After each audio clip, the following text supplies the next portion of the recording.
Hello, and welcome to another episode of Power On Podcast. Cowboy Bebop discussion, roundtable of two. like, yeah. I am one of your hosts, Taylor. Hello. And, with me is the adventurous Sushi B. How you doing? That long pause made me think you were really going to drop something else in there. I don't know. I eventually I'll string together more than Oh, a word or I'm two. good. I don't need any adjectives. I'm good. But yeah, how you doing? I am doing okay. And yourself? Doing all right. It's just been super duper busy. So, but that's just how it goes. Yep. But yeah, this episode we're gonna talk about episode 18, Speak Like a Child. So, this is a hefty one, and it doesn't start this way, nor does it feel this way for like 4/5 of the episode. No, that's true. It's got a weird flow. Well, yeah, because it's kind of bouncing between two different settings, I guess you could say. Mm-hmm. And then it kind of they come together and the hammer drops. You're like, oof. So, yeah. What's something you like about this episode? Just how disgusted Jet is to have to pay those COD charges for Faye. And he says something, I forgot the line, I didn't write it down, where he's like, that wench, she should pay for that. Yeah, he says wench. This is the second time. Yeah. And then he calls her a minx Yeah. when they're exploring there in Akihabara. So, yeah. It is, He's yeah. not happy with Faye. No, not at all. Yeah, I found that was some really fun dialogue there for Mr. Jet. Yeah, that and it's interesting to see the drone delivery. That's yep. They were ahead of time on that one. They called that one. They sure did. Might not have gotten the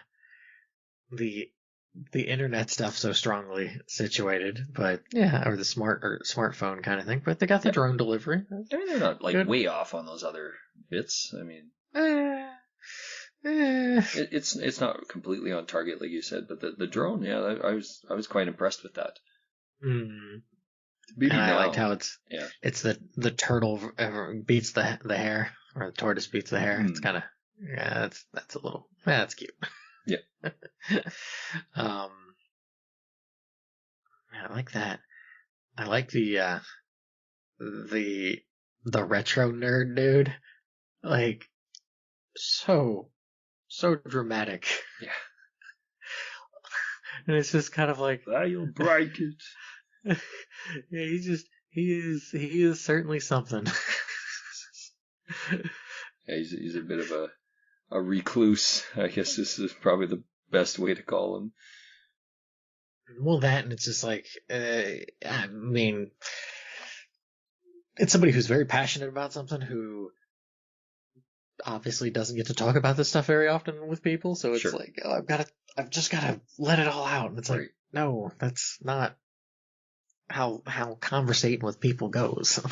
I mean, that was kind of the way before we had these opportunities to talk on the internet, right? When you did meet somebody that had that shared interest, and you kind of almost couldn't contain yourself because you had like so much excitement. Now you can find just about anybody somewheres that has some level of interest in whatever it might be, the topic or discussion.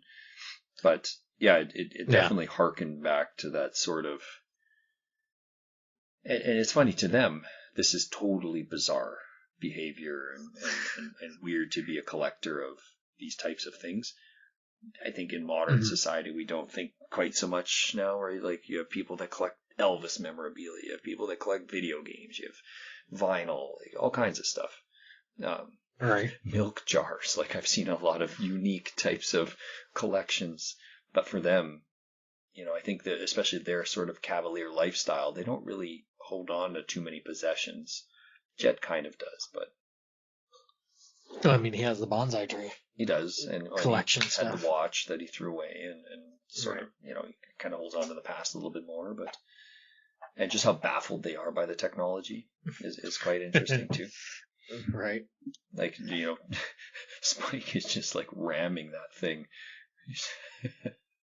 Oh, and he kicks the Destroys beta like deck. one of probably 10 beta machines that still are in existence. It doesn't seem complete at all bothered by destroying that. Right. You're just kind of like, He's pulling the tape out. well, yeah, he's pulling the tape out. Or he's doing that. And he breaks the knob off of a machine and then steals it. Oh yeah. And you're just like, how old are you? Like, Yeah. Like this is just it's yeah, you could say it's funny. To me, I'm just kind of, I would be embarrassed. I'd be like, He's not too technologically savvy.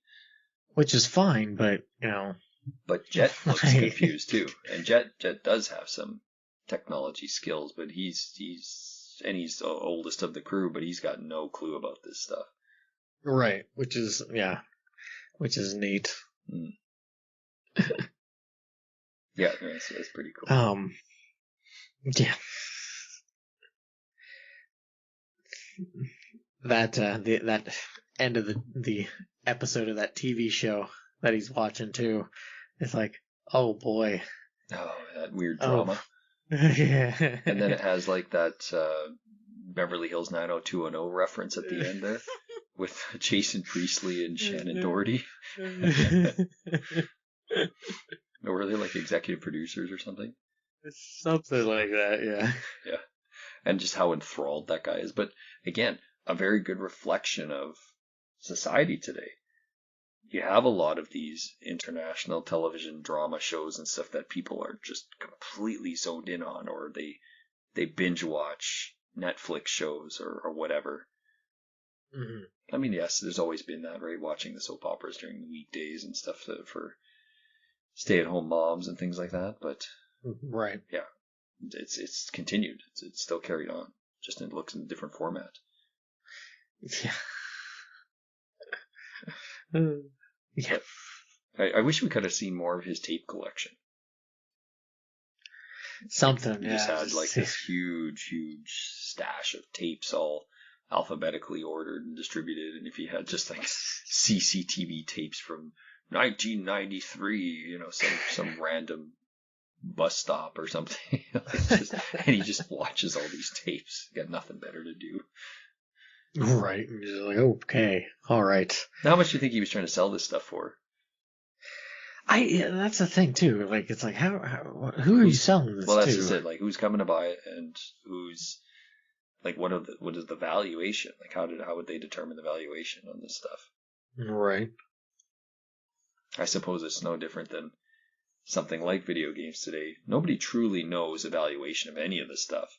People are just making up numbers, basically. Right. And just saying, I think this is worth 500, and then the first person that buys it for 500, well, now it's worth 500, which means the next one's got to be worth 600.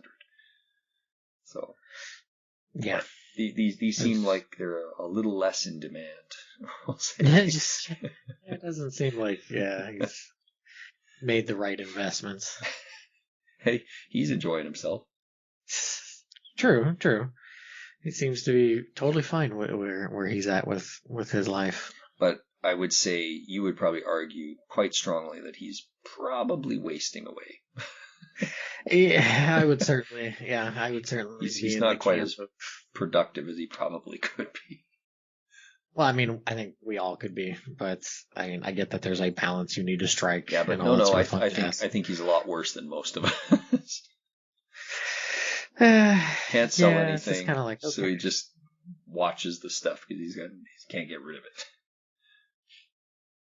Well, and then like just how he socially interacts, where he just kind of vomits the stuff out, and it's like, hey, I just met you.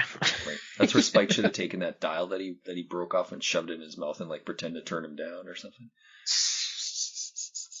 It wouldn't be out of character for him to do something like that. He does like to antagonize people quite often. Sure, So. right.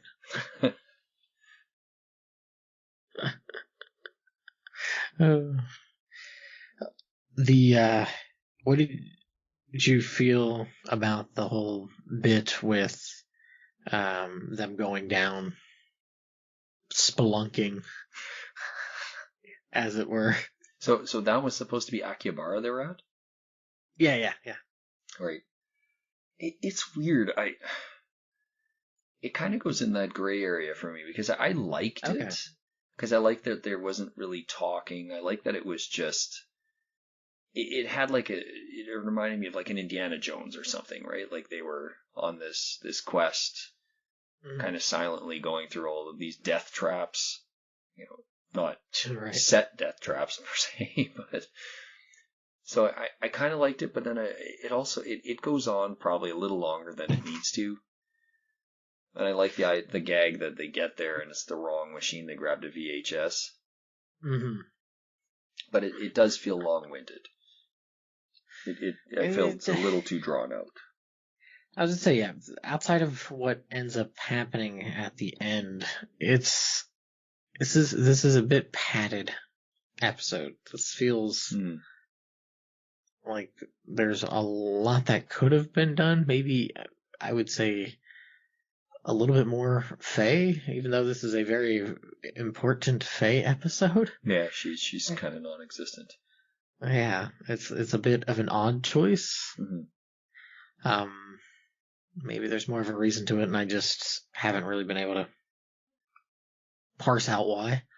But yeah, it's kind of like, okay, this is a big episode for you, but you're like you're just gambling, and then oh, you're now losing gambling, and then you go and you try to, like you can see that she's lonely. At least you can, from when she calls, and then she's like, "What the heck? You guys just left without me?" And then, calls again, and she sort of is like, "Well, if they're sad, I guess I'll come back." Now that I've got an easy in to be able to like get back into there without them questioning or like thinking that I'm the one that I needs to be around you guys. It's yeah. Yeah. It's a bit. It is weird to have her on the sideline the entire time and not have her doing it. I mean, I kind of like the vibe of having Jet and Spike on this weird quest to find out what the tape is all about. I kind of appreciate that, but for Faye to do basically nothing all episode and have the reveal be for her, it is a bit underwhelming. Well, I guess now that I think about it, maybe it does work because here's somebody who's never really tried to grapple with it, and so they're always running away from it. Instead of just kind of facing it and acknowledging it and then just being like, okay, this is what it is. At least from what we can gather, that maybe that's how this is playing into it, is that she is always stuck kind of being in the moment, and because she's in the moment, she doesn't figure out ways to get herself out of that cycle by just confronting the past and getting over that. I think maybe that's what the episode's going for in that regard. Maybe, yeah. Maybe. So, I mean, yeah, I can understand that part, right, of her running away because she thinks it's the debt collectors and stuff. Right. And again, it does probably make sense that she's kind of in hiding, but for her to not explore further to understand, like, why that's happening. And I know she's the kind of personality that runs from her problems. But I don't know. It does feel like a missed opportunity for her to have a bit of growth in this episode. She'll get it soon enough. Yeah, but this could have been planting a bit more of a seed. I mean, we technically kind of get it because of the ending, but yeah, it is a bit underwhelming on that side of things. But it is nice to see Jet and Spike kind of team up again, right? It's been a while since they've kind of done something cohesively. Right. Other than Jet tells Spike not to do something and Spike just going off and doing it anyways.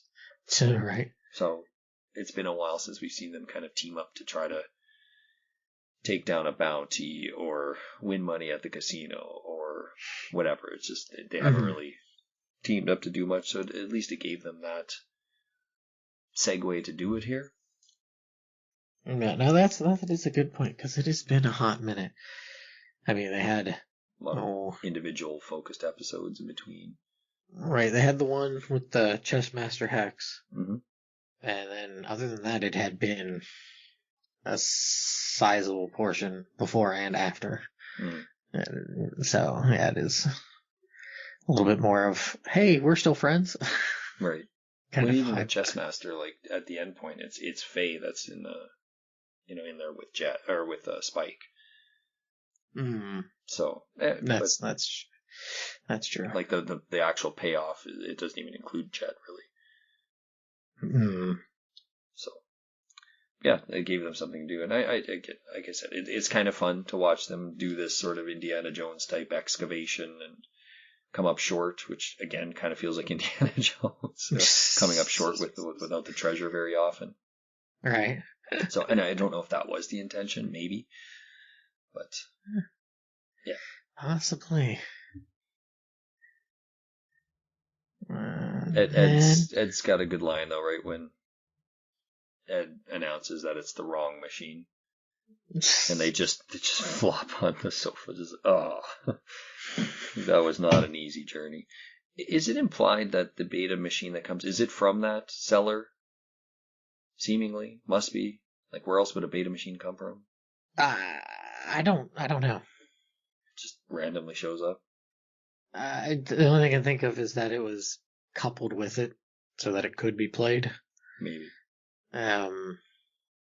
But for whatever reason, it got decoupled, so it was late. Like, that's why I think that the joke is because it's the hare and the tortoise. And the hare got the machine, so the machine should be there first. Instead, they got the beta tape. Right.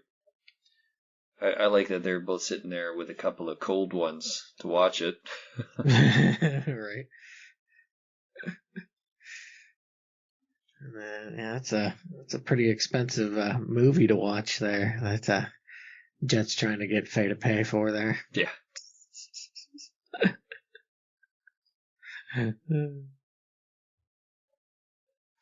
Does it say, is there anything in particular you're kind of meh or dislike? Well, like I said, I think the extended part of them kind of going on that trek is probably a little bit longer than it needs to be.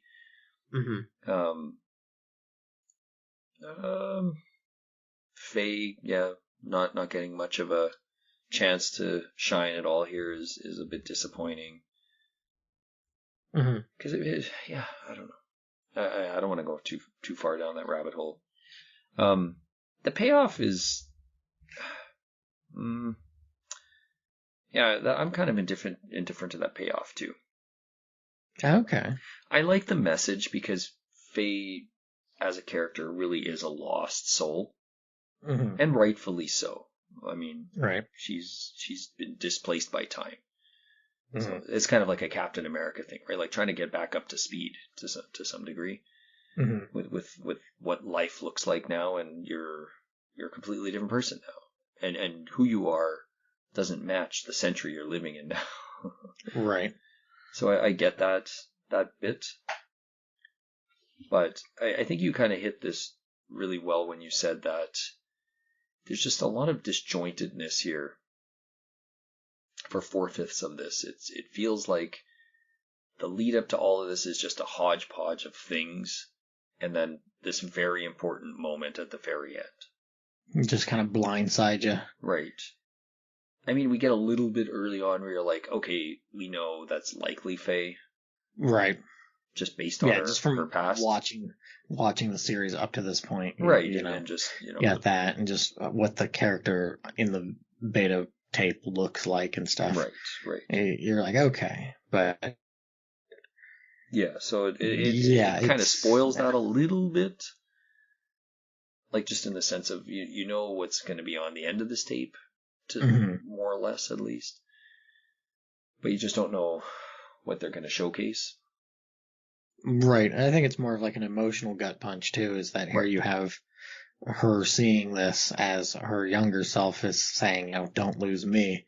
And it's kind of like, you know, if you think of yourself or just, you know, maybe somebody else might, where you know, they've gotten older and then they've lost sight of who they once were for whatever reason.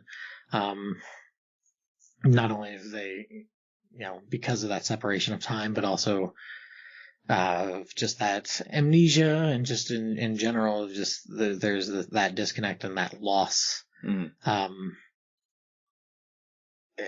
some people that can hit really, really hard. Yep. Sure. You know, I don't really have as like as a for like myself personally with just thinking back on my past versus who I am now. I don't have that like, oh, I've lost sight of who I was. Just as obnoxious in my own ways now as I was when I was younger.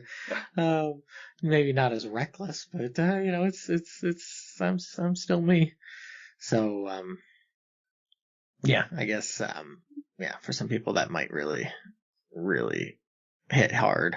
I could see it being probably for a good portion of people, truthfully, because as you grow up and you know, everyone's got a dream as a child of being something, and some people are able to fulfill that, and a lot aren't because of responsibilities and change in personality, and your whole life trajectory changes for a variety of reasons.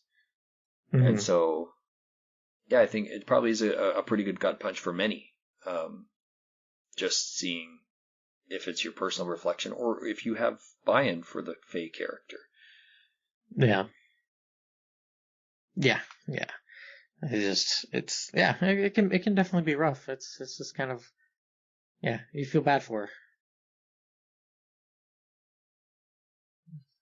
Which not necessarily in like a pity sense, but you just feel bad for her.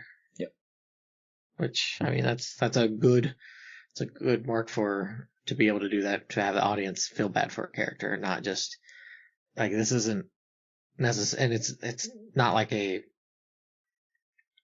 there is the harrowing event of like surviving the accident that she survives, but it's never like that it's never, but it is hinted at and then gets a little bit more explored towards the end, but it's never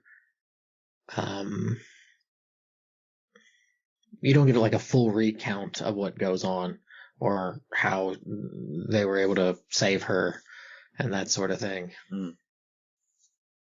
And yeah, you're just kind of like, man, oof. Yeah.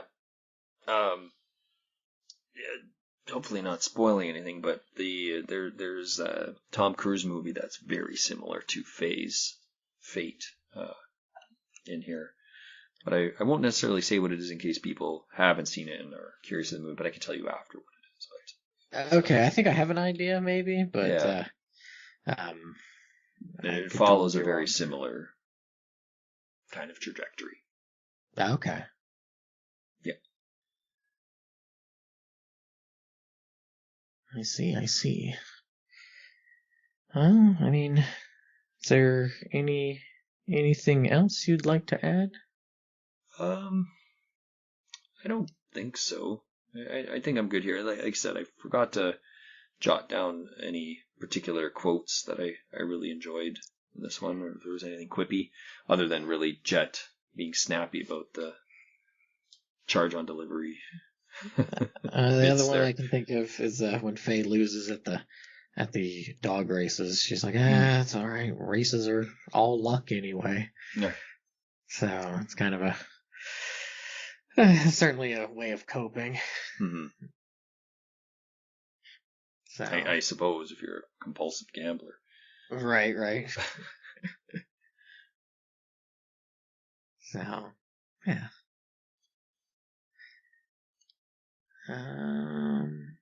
Okay, well then, I guess we'll get into the quote-unquote bounty. For this one, it's 31.5 thousand wulongs, which is the total for the CODs that Jet begrudgingly paid Yep. for those. So, yeah, I personally really enjoy this episode. Um, Even as oddly disjointed and padded and whatnot, it's because of the end. Like Hmm. that last little bit is that side swipe emotional gut punch that I'm just like, that's just a really, it can hit. And so I will give it about uh, the completely totally made up arbitrary 200,000 Wulong. That's a big jump. It's a big jump, but yeah, I like it. Okay, I'm gonna go up. I'll need about 40,000. Okay. Yeah, the episode's fine. Like the disjointed stuff is a little bit shaky on it, and it makes it weird. I do like the jokes about the beta and VHS and stuff. I find that's a cute little tie-in, and the perplexed nature of Jet and Spike when it comes to dealing with this old technology. Yeah. And yeah, and the ending is good, but to get to the payoff is kind of silly, I guess. Like it is weird that it as we talked about it, there is some sensibility as to why Faye is not there, but it's yeah, I wish that the payoff could have. It is emotional, but I wish there was just a bit more of a connection to get Faye to that point, rather than her just sneaking around a corner to peek the video. And Well, I think that's something that'll come to later. It doesn't pay off quite initially, but Mhm. it'll come to after a bit, right? Mhm. Mhm. So that's I have something too I many kind of. questions. Did Spike and Jet finish their beers? Maybe not. What does Ein think of all of this?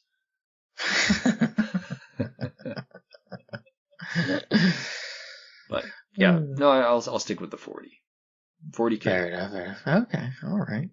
Um, gracious. All right. Well, yeah. I guess that'll wrap up for our discussion for Speak Like a Child.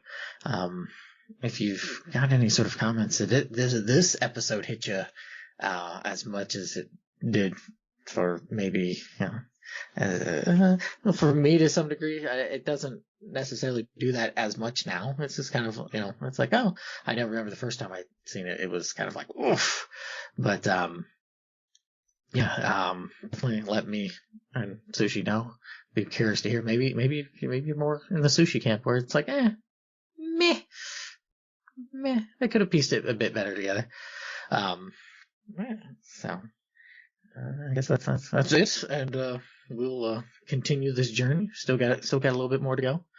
Um, yeah. Thanks for listening, and see you, Space Cowboy.